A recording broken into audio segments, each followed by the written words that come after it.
Hello students, तो चलिए आज हम लोग शुरुआत करते हैं क्लास 10 के एक्सरसाइज 5.3 के क्वेश्चन नंबर 9 का, जो कि है if the sum of first 7 terms of an AP is 49 and that of 17 terms is 289, find the sum of first n terms. तो इस क्वेश्चन में हम लोगों को क्या बोल दिया गया है, हम लोगों को ये इन्फॉर्मेशन दे दिया गया है कि कोई ऐसा एपी एग्जिस्ट करता है जिसका जब हम लोग फर्स्ट 7 टर्म्स को ऐड करेंगे या उसका सम निकालेंगे तो हमारे पास कितना वैल्यू आएगा, 49 आएगा। जब 7 टर्म्स का वैल्यू निकाले सम का तो 49 आया, और आगे बोल रहा है कि अगर हम लोग 17 टर्म्स का सम निकाले तो वो 289 हो जाएगा। तो हम लोगों को फाइंड करके बताना है कि n टर्म्स का वैल्यू क्या होगा।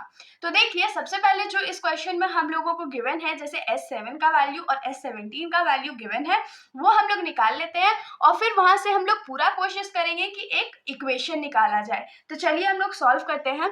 तो जैसे कि हम लोग को क्या गिवन है, S7 इज इक्वल्स टू हम लोगों को 49 गिवन है और S17 is equals to 289 given है। ठीक है, इतना हम लोगों को गिवन था। अब सम का फॉर्मूला हमारा क्या होता है, n/2 into 2a plus n-1 into d is equals to 49। ये हमारा सम का फॉर्मूला होता है ना।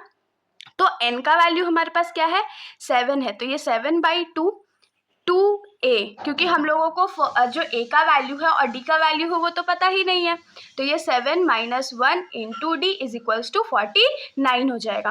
तो ये हो जाएगा 7/2 इंटू 2a प्लस 7 में से 1 जाएगा तो 6 बचेगा, तो 6d इज इक्वल्स टू 49 हो गया। अब देखिए, ये जो 2 है जो लेफ्ट साइड में डिवाइड में है, अगर उसको हम लोग राइट साइड भेज दें तो वो मल्टीप्लाई में चला जाएगा, और ये जो 7 मल्टीप्लाई में है अगर उसको हम लोग राइट साइड भेजें तो वो डिवाइड में चला जाएगा। तो ये क्या हो जाएगा, 2a प्लस 6d। इतना होप सो आप लोगों को समझ में आया होगा। अब अगर 7 के टेबल में 49 को कट करें तो ये 7 टाइम्स में चला जाएगा ना, तो ये क्या हो जाएगा, 2a plus 6d is equals to 7 into 2।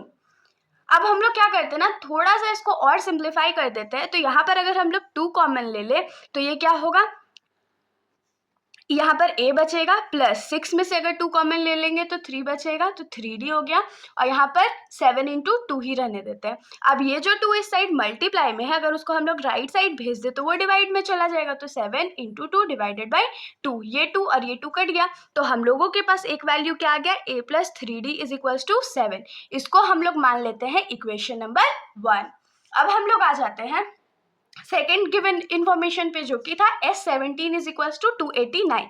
तो यहाँ पर भी जो हमारा सम का फॉर्मूला होगा वो n/2 into 2a plus n-1 into d ही होने वाला है ना, तो इसको 289 के बराबर पुट कर देते हैं। तो यहाँ पर जो n का वैल्यू है हमारा वो क्या है, तो 17 है, तो 17/2 फिर 2a plus 17 - 1 into d is equals to 289। यहाँ पर भी जो a का वैल्यू है और जो d का वैल्यू है वो हम लोगों को अननोन है, और क्योंकि जो सम ऑफ 7 डिजिट्स या 7 टर्म्स है और जो सम ऑफ 17 टर्म्स है वो सेम एपी के लिए है, इसीलिए हमारा जो फर्स्ट टर्म का वैल्यू और कॉमन डिफरेंस का वैल्यू होगा वो भी सेम होगा।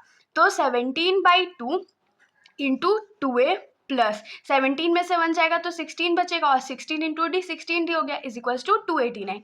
फिर हम लोग सेम चीज करेंगे, 2 जो लेफ्ट साइड में डिवाइड में है इसको भेजेंगे इधर, तो ये मल्टीप्लाई में हो जाएगा, और जो 17 मल्टीप्लाई में था वो डिवाइड में आ जाएगा। तो यहाँ पर हम लोग के पास क्या बचेगा, 2a plus 16d is equals to 289 into 2 divided by 17। तो 289 जो है वो 17 के टेबल में 17 टाइम्स में आता है, मतलब 17 का स्क्वायर होता है। तो हम लोगों के पास क्या जाएगा, 2a plus 16d is equals to 17 into 2। अब हम लोग फिर से क्या करते हैं, 2a प्लस 16d में से 2 कॉमन ले लेते हैं, तो हम लोग के पास क्या बचेगा, a plus 8d is equals to 17 into 2। अब जो 2 इस साइड मल्टीप्लाई में है उसको अगर राइट साइड भेज देंगे तो वो डिवाइड हो जाएगा, ये a प्लस 8d हो जाएगा, तो ये 2 और ये 2 कट गया। तो यहाँ से हम लोगों को इक्वेशन क्या मिलेगा, a plus 8d is equals to 17। ये हमारा इक्वेशन नंबर 2 हो जाएगा। अब देखिए, जो हमारे पास 2 इक्वेशंस आए हैं उसमें से हम लोग क्या कर सकते हैं, तो एक इक्वेशन में से a का वैल्यू निकाल लेते हैं और दूसरे इक्वेशन में पुट कर देते हैं। जैसे कि अगर हम लोग यहाँ से a का वैल्यू निकाले तो क्या हो जाएगा, 7 - 3d, क्योंकि 3d जो था वो लेफ्ट साइड में प्लस में था, उसको राइट साइड भेजेंगे तो -3d हो गया। तो अब हम लोग लिखेंगे put a is equals to 7 - 3d। तो a के जगह हम लोग क्या लिखते हैं 7 minus 3d plus 8d is equals to 17। तो ये जो 7 इस साइड प्लस में है इधर भेजेंगे तो वो माइनस हो जाएगा और 8 में से 3 जाएगा तो हमारे पास 5d बचेगा। तो 17 में से अगर 7 चला गया तो 10 बचा और इधर तो 5d था तो 5d इज इक्वल्स टू 10 आ गया। अब 5 जो मल्टीप्लाई में है अगर उसको राइट साइड भेजेंगे तो वो डिवाइड में चला जाएगा और फिर उसको कट करेंगे तो हमारे पास जो d का वैल्यू है वो कितना आ गया, तो 2 आ गया। तो अब हम लोग क्या करते हैं, यहाँ पर लिखेंगे put d is equals to 2। तो ये क्या हो जाएगा, a is equals to 7 minus 3 into 2। तो 7 माइनस 3 2 ज़ा 6। तो जो a का वैल्यू है वो हमारे पास क्या आ गया, 1 आ गया। मतलब कि जो हमारा फर्स्ट टर्म है ab का वो 1 है और d जो है मतलब जो कॉमन डिफरेंस है वो 2 है। होप सो इतना आप लोगों को समझ में आया होगा। अब आगे क्वेश्चन में हम लोगों को क्या बोला गया था, हम लोगों को बोला था कि sn का वैल्यू निकालना है। तो sn का जो वैल्यू है मतलब सम ऑफ n टर्म्स जो है, n तो हम लोगों को पता नहीं है तो हम लोग उसको वेरिएबल ही रहने देंगे, बाकी a का और d का वैल्यू पुट कर देते हैं। तो Sn का जो वैल्यू होता है वो क्या होता है, Sn is equals to n by 2 into 2a plus n minus 1 into d. ये हमारा सम ऑफ n टर्म्स का फॉर्मूला होता है। अब हम लोग के पास वैल्यू क्या क्या है, तो put a is equals to 1 कर देते हैं और d इज इक्वल्स टू 2 कर देते हैं। तो Sn इज इक्वल्स टू क्या हो जाएगा, n बाई 2 फिर 2 इंटू 1 क्योंकि a के जगह 1 था plus n minus 1 into D के जगह 2 था। तो इसको थोड़ा सा सॉल्व करेंगे तो ये हो जाएगा n बाई 2, 2 1 ज़ा 2 प्लस 2 इंटू n, 2n हो गया माइनस 2 1 ज़ा 2 हो गया।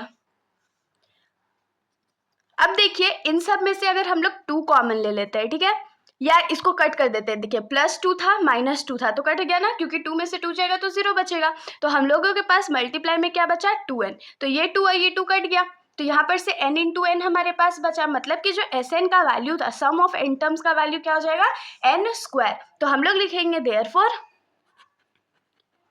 Value of Sn is equals to n square. ये हमारा आंसर हो गया। तो इसके साथ हमारा ये जो सॉल्यूशन है यहीं पर खत्म हो जाता है। अगर आप लोगों को कोई भी डाउट हो तो आप लोग कमेंट सेक्शन में पूछ सकते हैं, वरना अगर आप लोगों को वीडियो अच्छी लगी तो वीडियो को लाइक करिएगा और मेरे चैनल को बिना सब्सक्राइब किए कहीं मत जाइएगा। Thank you.